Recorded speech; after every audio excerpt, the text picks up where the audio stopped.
Welcome to the Business of You podcast, the show dedicated to helping service entrepreneurs build a better brand to grow a bigger business.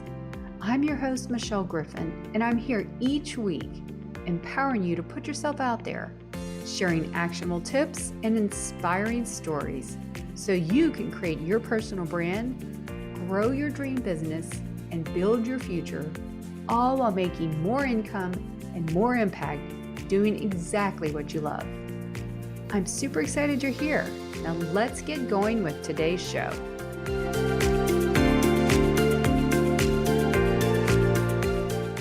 Welcome back, everyone, to another episode. I'm super excited today to have a really awesome person. Not only do I completely respect what he does and love exactly, he and I were colleagues and cohorts in a personal branding program. So he has a great knowledge of personal branding in addition to the amazing leadership and coaching work he does. So Jason, welcome to the show. It is awesome to finally get you here. So tell us people who don't know you yet, tell us exactly what you do. Yes. So I do a lot of things, but I'll kind of start maybe that's part of the issues. Like, what do I do? No. So my primary thing that I do is I do executive and leadership coaching for individuals and teams in tech. And we could talk more about why tech. I'll create a shortcut to that. I used to work in tech, so I love it. And so what that means is I do executive coaching with high-level executives at big tech. I have co-founders that I work with, helping them with executive leadership coaching. Part of that work also includes assessment work through things like Clifton Strengths, Gallup Clifton Strengths, everything DISC. And so part of my business, I do that. That's one-on-one work. I also do a lot of team workshops and group coaching. You get teams in a room with salespeople and work on things like confidence, communication. I do brand strategy work, and that's how we met actually. So I work with people that have full-time jobs that are moving from side hustles all the way up to seven-figure entrepreneurs with a big personal brand already. And I help them with all sorts of stuff I know we're going to talk about today. I also do communications coaching. So if somebody wants something specifically around communications, public speaking, things like that. And then I do some facilitation work at some communities, some tech communities and such. So it's still coaching work, but it's not through my business. It's actually through another business. And so that's what I do for my brand, my business. Well, you do a lot. And it sounds like everything you do under the category of executive leadership coaching, all those qualities are needed. And especially the one we're going to talk about today is why you need a professional presence, a personal brand when you're working in corporate. Either you're a leader, a professional, you just want to get out of the scene, behind the scenes, step out and really build that authority and credibility. I have a lot of people come to me and they don't want to leave their jobs. I mean, there's nothing wrong with building, and you should build a professional personal brand in a corporate world. So you work with a lot of these people. Let's start and say, why do you think, what are you seeing? What's the real reason behind it? Yeah. So this is, as I was thinking about getting ready to talk with you today and the audience today, I wish I would have had this conversation when I was in corporate, because I don't really think about it. You're on LinkedIn, it says what you do, you got your timeline, you got some stuff. I didn't ever create content. I didn't ever have any, it was like, you could go on, it was basically my online resume. And what I see now is that your personal brand, people hire you just as much for that as what you know how to do. Because what used to be and I come from the sales world. So what used to be more of like the Rolodex, for those who are younger, that's an old paper thing that you can flip and look at people's names. It's called your contacts on your iPhone or your Android device now. But back then, and even when devices came out, it was kind of like in sales, you get hired for who you know. And I think now, as we talk about sales, or really executives, you get hired for who you know, but I think it's not just who you know, it's who you impact and who you influence. Mm-hmm. And that's the big difference. And prior to things like social media, like LinkedIn, Instagram, all the places, YouTube, the places we can get out and we can be seen, before those things existed, the way you influenced and impact people was by meeting with them and selling them something, or meeting with them and doing partnerships. And now you can do that without them knowing you. And so I think that's a really big component when you're working in a corporate job, of getting out there and being known for something. I think the other thing that's why this has become more and more important is the time that people stay in jobs is shrinking all the time. People are much more transient. This has been going on for a long time now. And I think COVID has definitely accelerated this, because this is a LinkedIn expert. It's an employee's market right now. Like, the job market is crazy for employees. Like, people can't fill jobs. So what sets you apart, right? Like, when you have two people that are equally as good, equally as talented, and you have a huge job market, as a hiring manager, what's the thing is like, well, this person has a big following in LinkedIn. Oh, there's something of him public speaking. Oh, this person's written this book. Oh, this person's been on a bunch of podcasts, and you get to know them. So to me, it's the visibility and being known as an expert and a leader in your space, in addition to the technical work that you likely know how to do just as well as the person that you're interviewing against. And I think that the last thing I want to say on this is the higher up the ladder you are, the more important it is what I believe as well. That's a good point. You can't get along on talent alone. It's who knows you too, just like you said, for all the right reasons. Not only that, and here's something no one thinks about. Yes, we move and change jobs more often, but it's for your internal audience too. You know, people in your company need to know you because you'll get them better projects, you'll get the promotions, you'll get this and that. So it's an internal and external endeavor. So well said. So yeah, so tell me, working with corporate leaders, executive CEOs, all that, what are some of the things that maybe hold them back? And what are the things you would tell them to not, stay behind the scenes in their brand? The first thing is, and this is obviously not universal by any stretch of the imagination, but a lot of people, nobody wants to hear from, you probably hear this a lot too. Nobody wants to see what I have to post on LinkedIn. I would argue that is not true. I would argue that there is, for almost all of us, if we're providing real value and real content, almost all of us, people want to hear from us in some way, shape, or form, whether it be through podcasting. For somebody like you, you're a LinkedIn de facto expert. I think you every single day, which is amazing. And I read your stuff and it's amazing and I get value from it. Like, that's the thing is, a lot of times this is a brand person as well. A lot of times you're like, well, I don't really think anybody wants to hear what I have to say. I would say you probably want to take a look at that and get some support with that's probably not true. So that's number one. And then the second thing I would say is really hone in on what you're going to talk about. So don't be Gary Vaynerchuk. Gary Vaynerchuk is Gary Vaynerchuk because we know him and he gets to talk about whatever he wants now. But Michelle and Jason aren't Gary Vaynerchuk yet. So we get to talk about the things we know about. And that's what people generally want to hear from you. So you see this a lot with personal brands and even brands that aren't they're not out in the world doing their own thing. They're even in corporate. They talk about so many different things, and that's fine. But it's I like to hear from people on the thing that they know the most about or provide the most value. And it's probably the thing that's easiest for them anyway. So for people like, oh my gosh, building a personal brand, it's so overwhelming. Well, hone in on what you want to talk about, who you want to talk to about it, and just go and do it.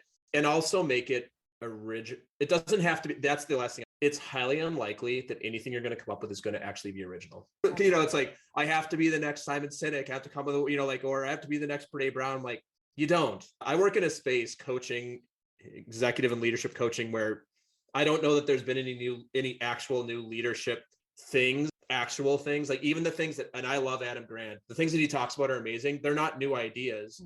They're repackaged in a way, and he does it brilliantly. It's nothing against him, but most everything everybody talks about now, it's repackaged ideas that have happened for years. So I'll give you a quick example of this. Rory Vaden, who we both know, he's famous for his book, Take the Stairs, which is about procrastination. Do the things you don't want to do anyway.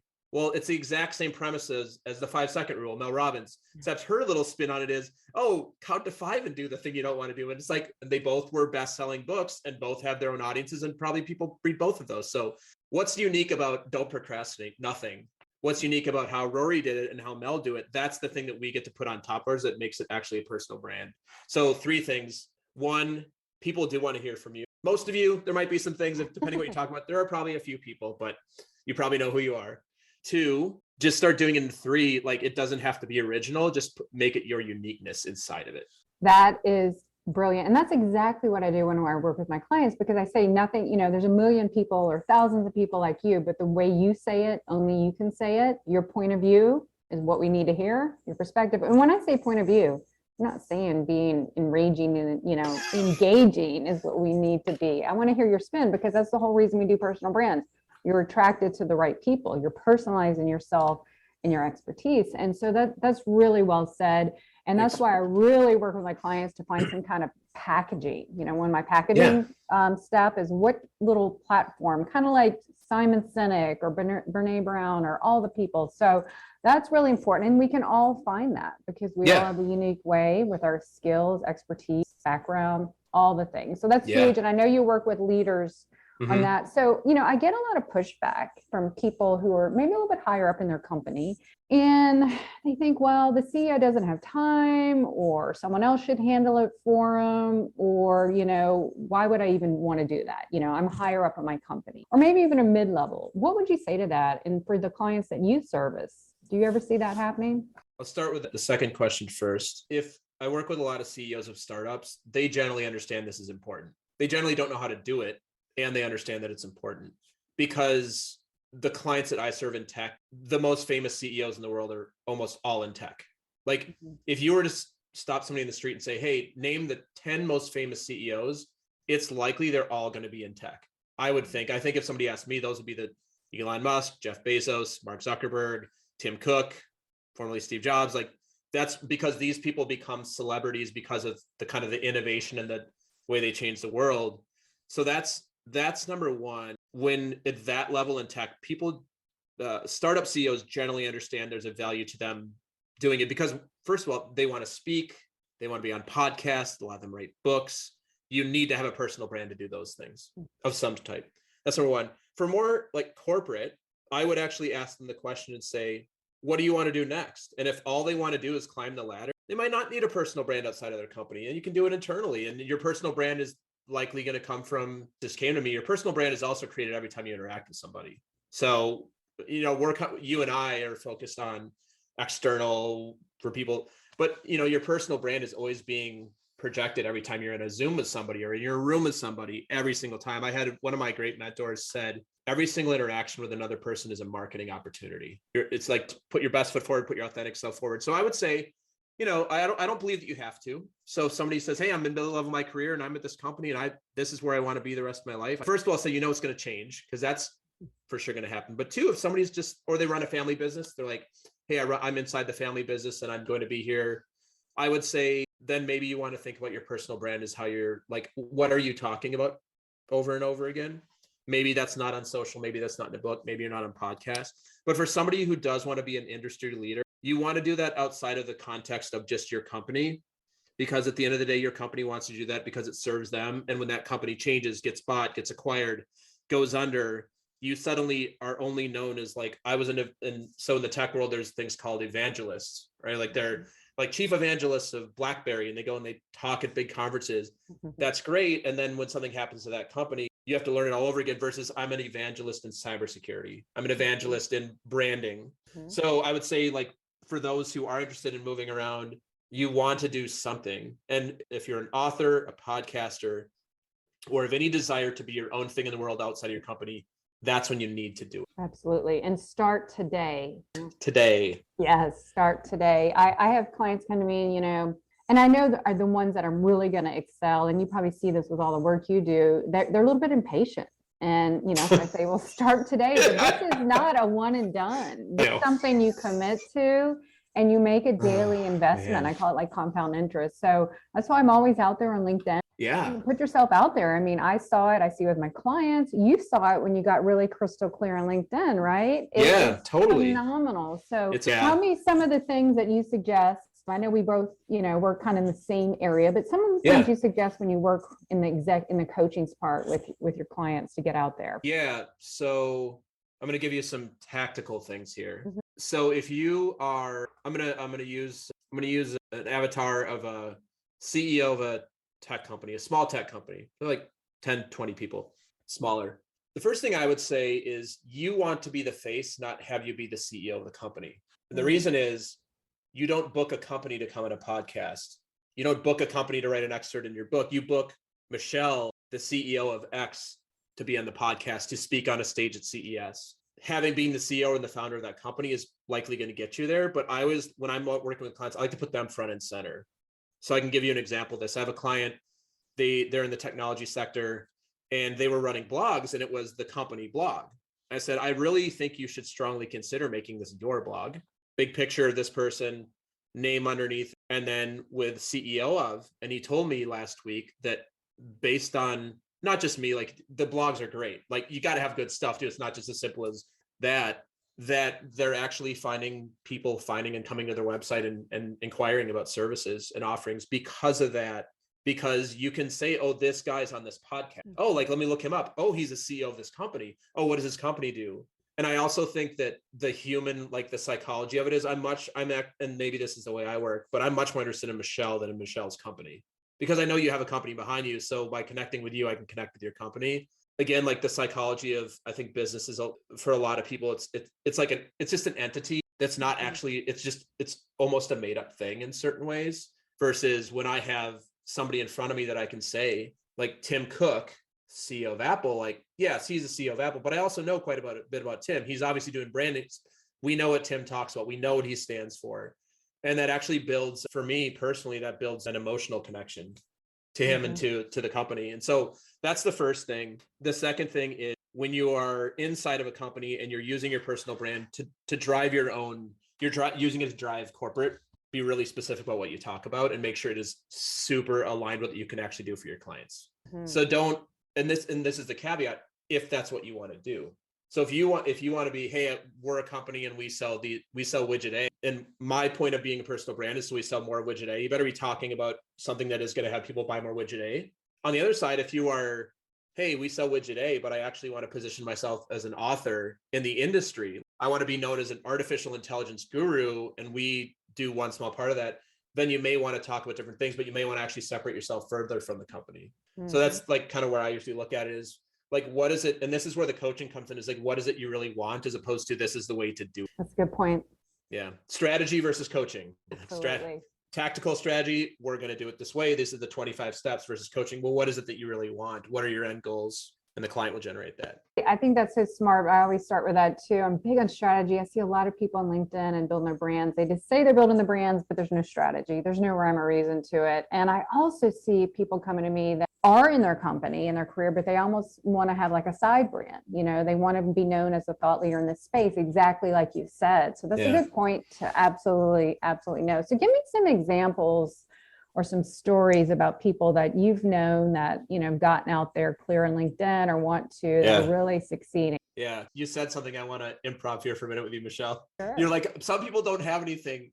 I'm just going to get on my soapbox for 1 minute. If I see one more ridiculously dumb poll of like just the question that's so obvious, they're just trying to collect your information. Like, we know what you're doing. I saw one yesterday, and it was a question that was, if you answered it any way but one way, like, I don't mind the ones that are like, do you believe that we should work more from home? Those are fine, right? Because that's the value. This one was like, it was so dumb. Like, why? What's your favorite condiment? Like that. It was something like, it was something that nobody would say yes to. It was like, they trick you in the response. It's like a trick. Right. Well, I was doing them early last year for market research, social listening. They got off out of hand. So in July, I made a personal decision. I'm not doing any polls. I'm not going to be playing that game. So yeah, I've seen that one too. Yeah, it's just ridiculous. So, I never like to say, like you said, so well, this is not what you should or shouldn't do, but best practices. Does that really make you look like a credible brand? Right. So that's a whole nother story in itself. So yeah, we will definitely do that. Oh, all the time. So tell me the story. I think we were talking earlier about someone, someone you worked with or something that was really wanting to get out there and saw those benefits. Tell me about that. Yeah. So someone who's close to me in my life, they have a big job at a big tech firm, and they've been asked and part of this person's role is to be seen as a thought leader in the industry. So this person works in travel. They sell in the travel industry, airlines, hotels, cruise lines, theme parks. And so we were talking about this person's LinkedIn. I said, your LinkedIn is fine. It says your title and it says the company you work at, and that's all I know about you. And this person said, well, yeah, she's private. So she's like, that's kind of all I want to have out there. I said, well, doesn't your boss and don't you want to get on stages and be an industry expert? I said, yes. I said, then you should, this is when people are looking for speakers, unless you know them, this is going to be the thing that's going to get you hired. And she has no desire to write a book or do a podcast, but for her, she also doesn't want to work for herself. She wants to continue she loves her job, but what she wants to do is position herself as a thought leader, because the truth is she is a thought leader. She already has the expertise, already has the credibility. So for her, it's like, how do you really properly demonstrate that? And for her, it's going to be all on LinkedIn, because it's purely a professional thing. She's not creating it's a personal brand, but it's inside the context of purely inside of an industry. And so we talked about what that would look like. And from that place, she's accelerating her LinkedIn and starting to highlight things. She's going to start to highlight things in her LinkedIn that are specific to that. So as people go, hey, like, I'd like to come and speak at this conference. And these conferences, a lot of times, are actually internal customer conferences too. And these customers have, this person's in digital marketing. They have 100 vendors. So, hey, like when we're going to select our 5 top vendors to come and speak on stage about trends in the industry, look at this person's LinkedIn. Because, like event planners, they're going to look at your LinkedIn. I'm not an event planner, but if I was an event planner, I'd say, hey, if I'm going to put Michelle on my stage, what's she talk about? Is there any videos of her? Is there any blogs? Like, what is she doing? And that's kind of the opposite of the CEO, the startup CEO. Like, she doesn't really care about being a Michelle or Jason, having a podcast, but what she does care about is representing herself professionally, so that when somebody can find her and search and go, oh, this is somebody we should have at our conference, because that's going to drive business back into what she does and build her credibility in the industry. Because at some point, if she goes for another job someday, we're like, wow, not only are you have these sales results and a great resume, but wow, you're also like somebody who's like an expert in this space. So that's one example that comes to mind. That is so smart. That's so ironic, because today's post I made on LinkedIn is like, are you treating your professional presence and profile like 2012 or 2022? And 2012 and before, it was like dumping your job, just go and look for a job. And all my clients, that's them. In 2022, I consider it, I'm starting to call it like your mini landing page. And that's how I structure it when I do my coaching with clients, to connect and convert them, in a real, and then, your blog is all your content, and you can show all the things you just said. That's exactly what you can add to your profile and build. That's why I have my visible brand authority. And that one, LinkedIn visible brand authority is that one, because you can definitely do it. There are a lot of people who have amazing jobs and, don't want to become the entrepreneur. They're in between the corporate thought leaders, I guess what I call that. So right on the money. So this is exactly why we're here talking today. Great story about if you're in corporate, either as a founder or an amazing leader, you got to build that professional, personal brand. So phenomenal stuff, Jason. Thank you for that. So as we leave today, as we do wrapping up, you gave us some great tidbits. I always like to ask my guests, what's like a professional or personal mantra? You being in leadership and coaching, I'm sure you have amazing ones that can really help us get out there and build our brands. No, we're good. No, I like being on the spot. It's where I think I do my best work. I'm not sure if I do it or not, but I think as you're getting out and building your brand, I think that the first thing I would always like to ask people is, what's your monetization strategy? If you actually, and I know you've had this experience too, where people come to you and they say, oh my gosh, I want to do a podcast and a book and and they've got a list of like 8 things. They're like, I want to be Lewis Howes. I want to be Rory Vane. I want to be, it's like, great. Those brands take 10 plus years to build. So this is the question I ask people is like, if you were going to make all of your money doing just one thing, what is the thing that you could do? If we knew you were going to make as much money as you wanted doing this thing, and I'll use myself for example. I'm a one-time podcaster, soon to be 2-time podcaster. If I could just podcast all day and that was my only revenue stream, if I could be Dax Shepard or Mark Maron or Guy Raz, that would be my dream. I love podcasting. So that's what I ask you is like, what's your monetization strategy?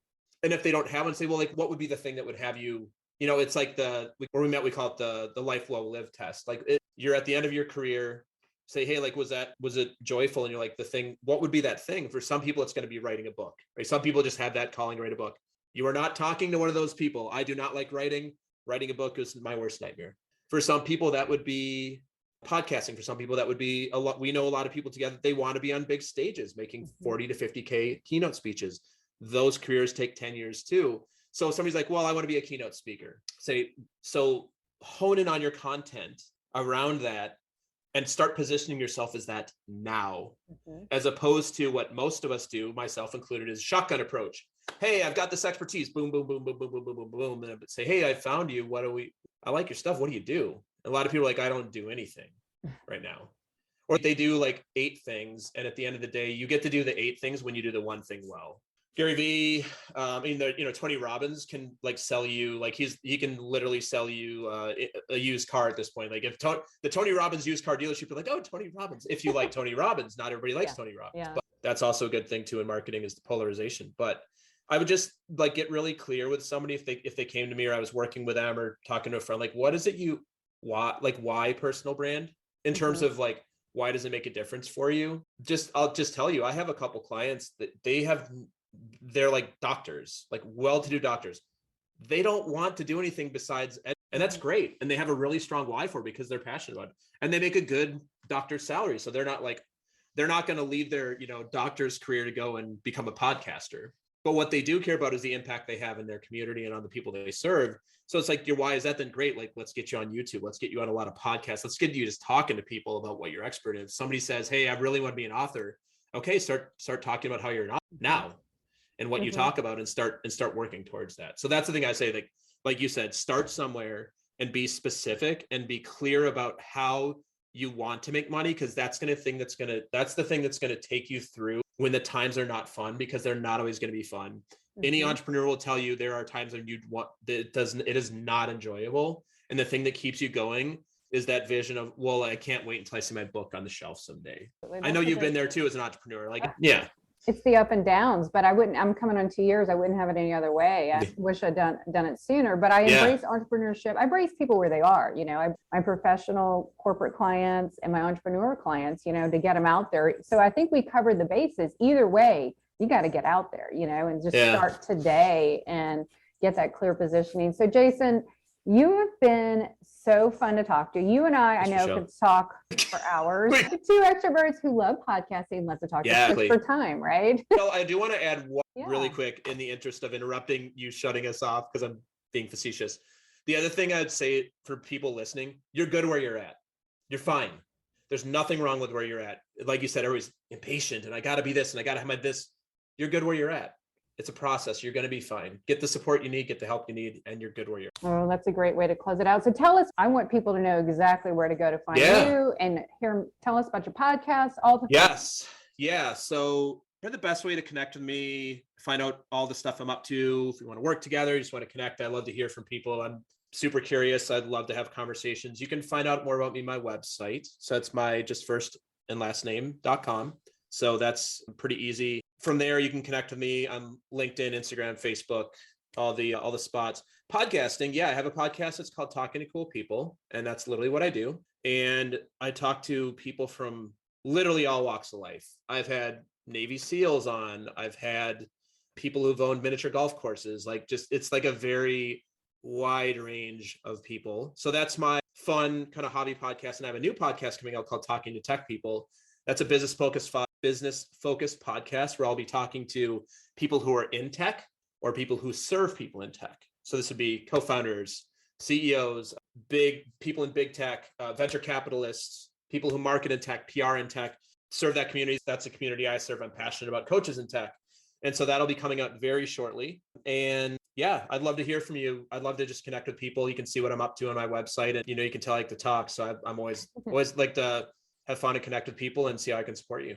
Yeah, I can relate to that. Jason is super knowledgeable, super supportive, very friendly and approachable. So check him out. We'll put all those links in the show notes so people have a direct way to reach you. I always like to, when I invite my guests, I want to share what they do out in the world. That's what I do for a living. So this has been phenomenal. I'm so glad we finally got this scheduled and we got this talk. And I am just so thankful you're sharing all your wisdom. So Jason, thank you, Michelle. Come back another time and we'll talk about something else, because we know you have so many amazing things you do. Thank you, Michelle. You are so welcome. So until next time, everybody, putting yourself out there and watch the business of you grow.